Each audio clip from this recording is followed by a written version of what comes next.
Hi, my name's Ben Purton and I'm a Senior Director of Sales Enablement looking after the international region at RingCentral. RingCentral, all things corporate communications, from unified communications, so your message, your video and your phone, anything through to your sort of CCaaS, which is your contact center, so all things like omni-channel, so things like social media, traditional calling into contact centers and such. So we do all things corporate communications.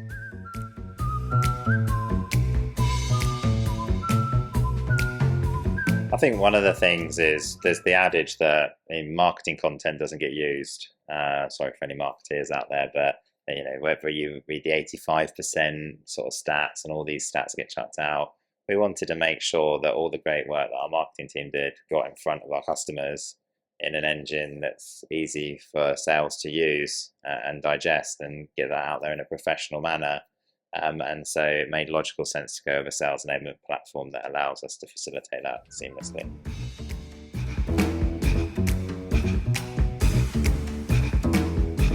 We looked at a lot of enablement tools in general, and the reason we sort of chose Highspot was two things really that stood out. More's come about, so it's like planting seeds in the ground and you get lots of different flowers afterwards.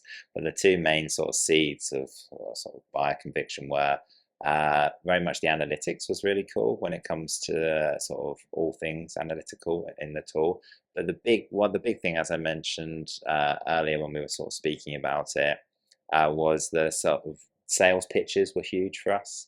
We were doing a lot of work to do a landing page because when we sell into an organization, we want them to know that we've qualified them well. We want them to know that we're sending them all the relevant content, perhaps put demo recordings in there, the RFP replies, quotes, mutual plans, mutual success plans, all these things in a singular place. So we were going and making lots of landing pages. That's quite a big lift. It costs quite a lot of money to build a landing page for every deal, whereas you can do it pretty quickly for a few touches of a button through something like a sales pitch. So if what was the huge standout feature for us, I'd say analytics and pitching. That was the big things for us.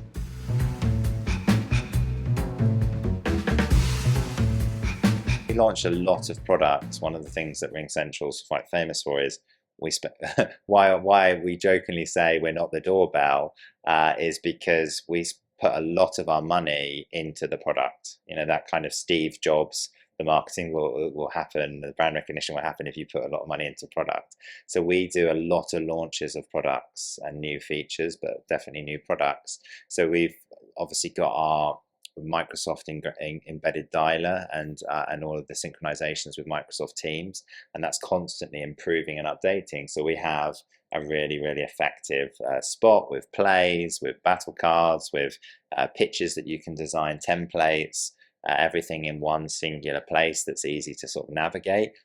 Those sort of things are massive. We've recently just launched a really cool product called RingCentral for Frontline Workers, which is a push-to-talk product, which it's like a walkie-talkie for businesses with message, video, and phone, and that's really exciting. We've seen massive success, but we made sure everything is in a singular place. We know what content's working, what content's not working, what's being used, what's not being used, and also there's a single source of truth for each of those sort of launches. It's not just product launches. They're the two that I've just picked two out there because we've got hundreds of projects that we do through the tool.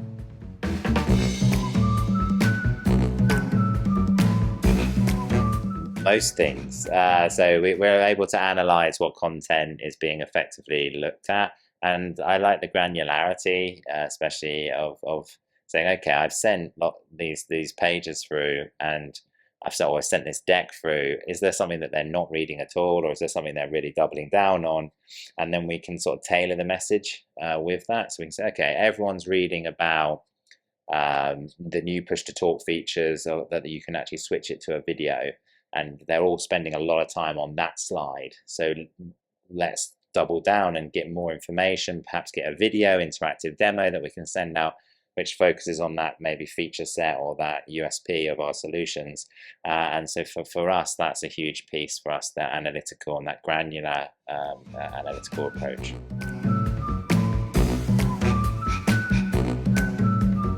I think the big thing for me is that we've put it as a validation rule in our sales cycle. So if you have a deal above a certain size, you need to give that customer a Highspot page in order to have all the collateral on there. In fact, I mean, I've been talking a lot in the industry about ROIs, and one of the things, if you record all your demos, if you have all the content there, that's a lot less strain on the salesperson. They're not getting rung up going, oh yeah, you sent me that bit of content, I've lost it, or where was the email? Do you remember what date it was? Or we had that demo last week. Could you do that demo again for us? Those sort of things don't happen if you have it in a singular source of truth, a singular page for that customer. So it's actually a massive productivity saving, to answer your question. And we've seen that a lot with certain deal sizes. So it's actually mandatory for our sales reps to make sure they put the time and effort in to give that amazing page to each client.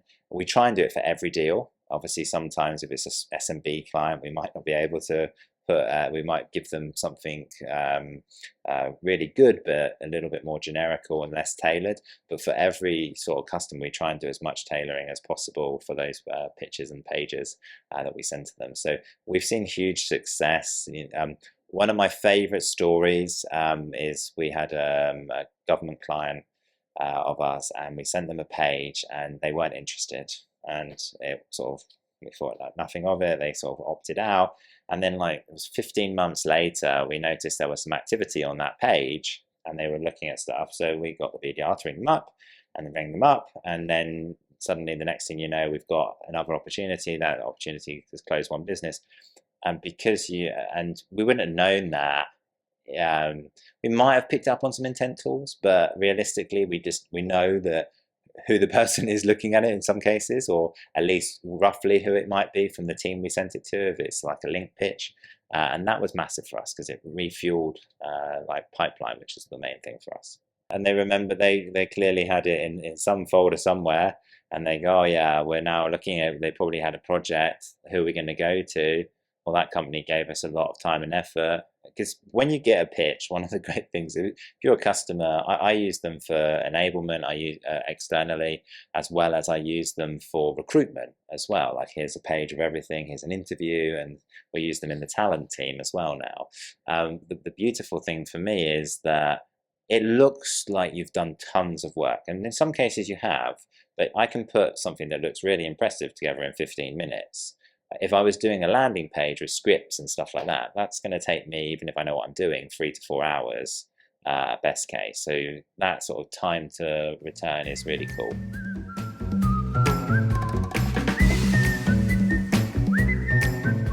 For us, good sales enablement is data-driven, it's value-specific, and it's ROI-driven. So we have to show that we're adding value to our organization.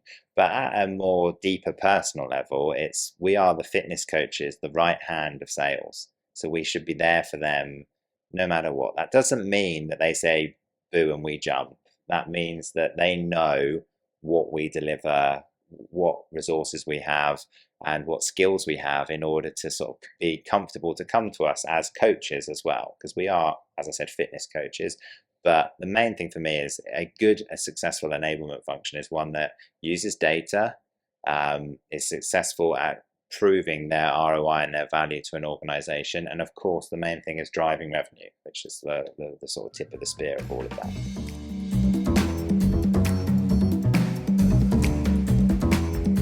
I think the best thing for it is it's empowered marketing, because we were to have everything in one place. It looks impressive, and so making sure that they feel empowered to align with our programs. So they, from a RACI standpoint, they have a clear guideline with, okay, so we help with the pitches, we help with the templates, we help with the spot page, we help with designing different things, the battle cards. They have their go-to-market strategy and they know which areas to put it all in. From us, then we can say like, okay, well, we can help empower these different bits of content. We can do soft skills training around it, methodology training, process training, adoption, make sure the tracking and analytics is correct. So really, I think the best thing for us is it's just helped provide a sort of vessel for both marketing and enablement to work together better.